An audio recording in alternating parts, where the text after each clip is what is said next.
La féerisation des données, qui, si je me rappelle, signifie findable, accessible, interoperable et reusable. Ça a un impact tout à fait positif, ne serait-ce que pour créer des outils à destination de la recherche, mais aussi des outils pour les étudiants. J'ai créé avec des collègues une base de données bilingue avec des textes en langue amérindienne de l'époque coloniale jusqu'au début de l'époque républicaine. On a réussi notre pari, à savoir de faire une base de données utilisable par des personnes qui ne sont pas dans le noyau qui a créé cette base.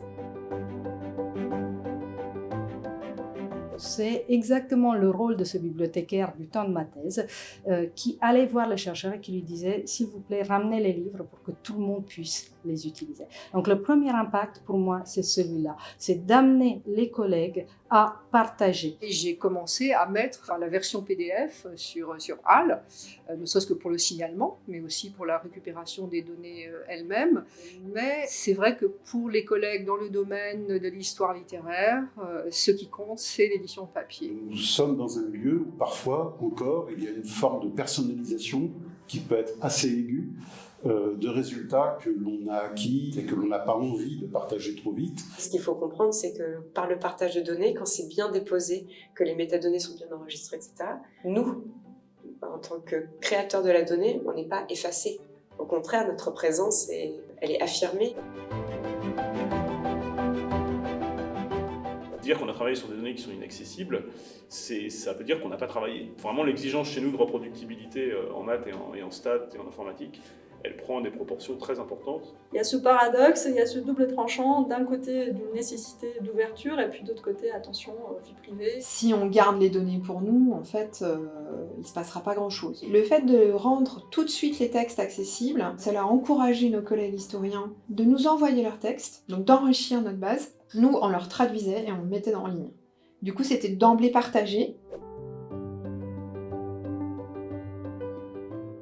Tout le monde refait tout le temps le même travail parce que c'est pas fait de la même manière et surtout parce qu'on ne sait pas de quelle manière c'est fait. Tout l'enjeu en fait pour les arts de la scène, c'est de définir ces champs de description pour ensuite pouvoir exploiter cette information sur le plan scientifique. Comment on repense les corpus que l'on fait? Qu'est-ce que d'autres vont pouvoir faire avec mes données? Et donc, les préparer d'une certaine manière. On a dû se mettre d'accord sur un certain nombre de données que nous voulions voir dans cette base de texte. Il a fallu aussi se mettre d'accord sur ce qu'on appelle les métadonnées, c'est-à-dire les éléments qui permettent de décrire les textes que nous mettons dans la base de données. Plus on va donner d'éléments de contexte, plus on va donner des éléments pour comprendre comment ces données ont été construites, plus, à mon sens, elles vont être réappropriables. Je ne me fais pas trop de soucis sur la pérennité des données. On réfléchit à ça. On a le PDF Archival qui est complètement stable. On a le bête format CSV qui est increvable. Les SHS, c'est plus problématique parce que les données ont besoin de plus de contextualisation. Il y a des questions d'homogénéité dans le temps, dans l'espace, notamment lorsqu'on travaille sur des données dans le temps long. On a une masse de textes. Je crois que si on réfléchit dans la perspective faire, on peut négocier à commencer par certains textes, à continuer avec d'autres. Et cela nous amènera plus rapidement, collectivement, à cet objectif d'une bibliothèque qui serait requêtable par tous, qui serait exploitable par tous. Il y a d'autres aspects qui sont ceux du danger d'une forme de standardisation trop prononcée qui, justement, tendrait à ne recourir qu'à des métriques, qu'à des formes d'indexation strictement quantitatives ou strictement logiques, en négligeant l'ensemble de ce qui est qualitatif, qui est une part irréductible des données en sciences humaines en général et en archéologie en particulier. S'il y a des règles, des standards sur les contenus, il n'y en a pas sur la façon dont on les traite ou comment on arrive à faire ce qu'on fait aux données. Donc il y a toute une partie de notre travail qui mérite d'être observée, décrite et formalisée. C'est-à-dire quand on écrit, quand on collecte des données, d'avoir un protocole de recherche explicite, écrit et compréhensible. Il y avait un devoir de trouver le moyen de pouvoir diffuser des connaissances très brutes, très liées au travail, pour en faire des synthèses. Ça me semble extrêmement important, que les données deviennent simplifiées transformée, accessible.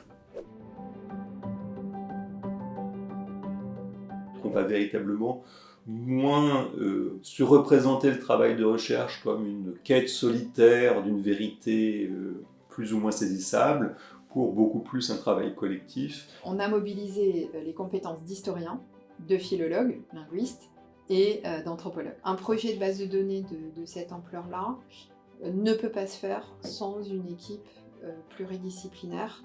Et c'est justement parce qu'elle est pluridisciplinaire que la donnée est la plus partagée d'une certaine manière et qu'elle devient la plus interopérable possible. Je pense que l'affairisation des données, ça va contribuer aussi à rendre réutilisables nos données et à les rendre visibles. D'une manière générale, partager les données est devenu quand même, surtout pour les jeunes générations de chercheurs, une priorité, une prise de conscience. Je pense qu'il faut continuer à organiser des stages, à organiser des rencontres au niveau pas seulement européen, mais international. Donc je pense que c'est une forte opportunité pour se pencher vers des directions nouvelles.